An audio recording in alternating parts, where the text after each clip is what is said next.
Dajjal ini definisinya dia adalah rajulun syakhsiyatun yahudiyah yamnahullahu ilaihi istidraj. Definisinya dia adalah seorang lelaki manusia memiliki personaliti seorang Yahudi, dan Allah Ta'ala memberikan kepadanya istidraj yang paling besar. Dia adalah Dajjal wal'iyadu billah. Seorang lelaki manusia, dia bukan makhluk asing, bukan gergasi, bukan raksasa. Kalau raksasa, maka yang kalahkannya Ultraman. Subhanallah. Kalau dia itu makhluk asing, maka yang kalahkan dia Star Wars. Tapi dia bukannya perkara-perkara sedemikian. Malah dia manusia yang membawakan fitnah yang sangat besar di akhir zaman. Macam mana rupanya? Ada orang kata Dajjal tu rupa Cina, muka dia punya mata cepet. Tapi perlu ada pembetulan. Mata Dajjal bukan sepet. Mata Dajjal buta sebelah. Mata sebelah kirinya buta, mata kanannya ada. Dia bukan sepet, mata dia bulat.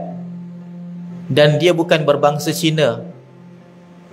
Dajjal ini adalah seorang lelaki yang lahir lebih kurang 500 tahun sebelum kelahiran Nabi Allah Musa alaihi salam.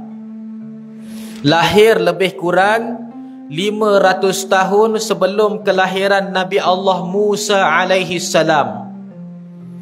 Lahir dekat sebuah negara namanya negara Samirah, dan berasal daripada sebuah bangsa yang nama bangsa itu bangsa Yahuda. Suku kaum daripada suku kaum Bani Israel namanya bangsa Yahuda. Lahir daripada suku kaum ini lelaki yang dia tidak diketahui namanya, dan dia tak diberikan nama oleh ibu bapanya, dan dia digelarkan Dajjal oleh Rasulullah di akhir zaman. Lelaki ini ditangguhkan kematiannya oleh Allah Subhanahu wa taala sehinggalah ke akhir zaman untuk menjadi suatu ujian terbesar kepada umat Muhammad di akhir zaman. Ketika mana di dalam Al-Quran Iblis mengatakan kepada Allah, Rabbi ja'alni minal munzarin, maka Allah Subhanahu wa taala mengatakan, anta minal munzarin. Wahai Tuhan, kata Iblis kepada Allah, jadikanlah aku, usia aku ditangguhkan kematiannya sehinggalah hari kiamat. Maka kata Allah Subhanahu wa taala, wahai Iblis, aku panjangkan usia kamu sehinggalah ke hari kiamat. Kata Allah, anta minal munzarin, kamu adalah salah seorang yang dipanjangkan usia sehingga ke hari kiamat. Maksudnya ada benda lain yang panjang umur sampai hari kiamat, tak meninggal dunia sampai sekarang. Di antaranya adalah Nabi Isa alaihi salam, dan juga di antaranya subhanallah Nabi Khidir alaihi salam. Di antaranya adalah Dajjal, dan di antaranya adalah Ya'juj dan juga Ma'juj, adalah makhluk di antara mereka yang dipanjangkan umur oleh Allah Subhanahu wa taala sehingga ke akhir zaman. Yang lebih panjang umur adalah Ya'juj dan Ma'juj berbanding Dajjal. Dajjal itu dilahirkan 500 tahun sebelum kelahiran Nabi Allah Musa alaihi salam.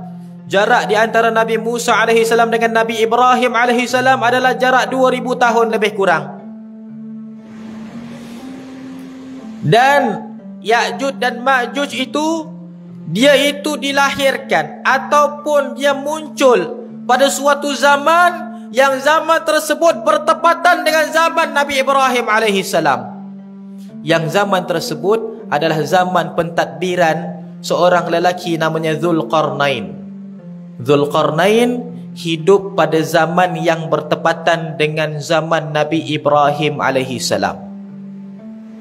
Maka pada waktu maksudnya Ya'juj dan Ma'juj lagi panjang umur.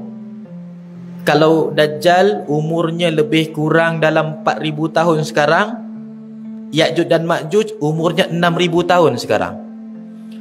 Tak mati-mati, tak meninggal-meninggal, panjang umur. Mungkin dia tu tak sakit dan sekarang tak kena wabak pun. COVID-19 dia tak kena. Subhanallah. Hadirin yang dirahmati, disayangi, dikasihi oleh Allah Subhanahu wa taala, maka itu adalah Dajjal. Dajjal ini keadaannya adalah natural. Dilahirkan, maka dibesarkan, berlaku zaman kanak-kanak, berlaku zaman remaja, lalu dia pun dewasa. Kemudiannya tempoh usia dewasanya tidak menua-nua sampai sekarang. Tidak ada penuaan.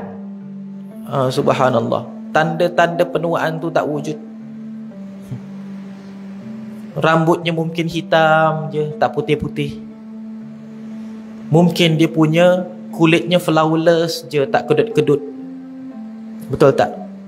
Badannya pun tegap je, tak bongkok-bongkok. Tulang belakangnya pun kuat, tak ada pun osteoporosis. Tak ada. Subhanallah. Panjang usia Dajjal ni, sehinggalah ke akhir zaman tak pernah kenal rasa sakit lelaki nama Dajjal. Dia boleh buat penyakit, tapi dia tak pernah sakit. Sebab itulah dia merasakan diri dia macam Tuhan. Orang yang tiap-tiap kali jatuh sakit pun boleh mengaku Tuhan, ini pula orang yang tak pernah rasa sakit. Kalau kita lihat kebanyakan manusia yang ingkar perintah Allah, kebanyakan mereka ini Allah Ta'ala anugerahkan dengan kesihatan yang luar biasa. Dalam kehidupan, Mustafa Kamal Ataturk tidak pernah memiliki penyakit yang kronik, melainkan penyakit yang menyebabkan dia meninggal dunia. Penyakit itu penyakit yang misteri, tak tahu kenapa. Begitu juga dengan Fir'aun. Mereka tu lebih kurang saja. Fir'aun mengaku Tuhan, Mustafa Kamal Ataturk mencabar Tuhan.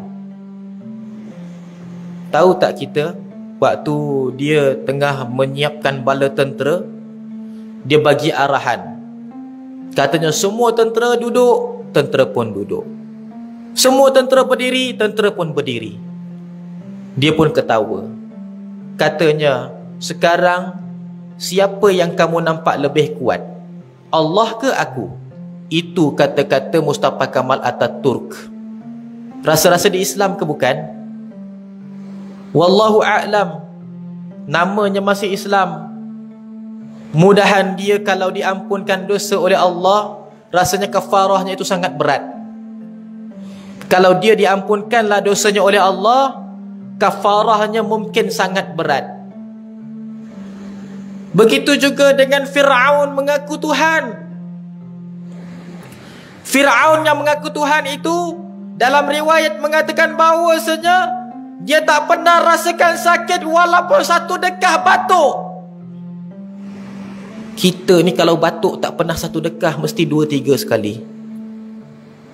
Sekali batuk mesti 2-3 kali. Satu, maksudnya kalau kita batuk, dia package 4 kali dekah. Kan? Betul tak? Tak ada orang batuk dah, dia mesti macam itu. Betul tak? Maka itu adalah Fir'aun. Walaupun satu kali dekah batuk tak pernah dia rasa. Maksudnya dia tak pernah rasa sesak nafas, dia tak pernah rasa sakit tekak, dia tak pernah rasa batuk macam mana. Kehidupannya sentiasa sihat, tak pernah dilanda dengan penyakit. Sebab itulah dia boleh mengaku Tuhan. Begitu juga dengan Namrud. Namrud juga Allah Ta'ala tidak pernah berikan dia rasa sakit. Satu makhluk sahaja yang tak pernah rasa sakit tapi tetap beriman, iaitu para malaikat. Makhluk lain yang Allah Ta'ala berikan nikmat kesihatan yang berpanjangan, kebanyakan mereka kufur wal'iyadu billah. Kalaulah kita jarang sakit, maka bimbanglah kita, takut-takut Allah sedang membiarkan kita kufur daripada ajaran dan juga jalannya.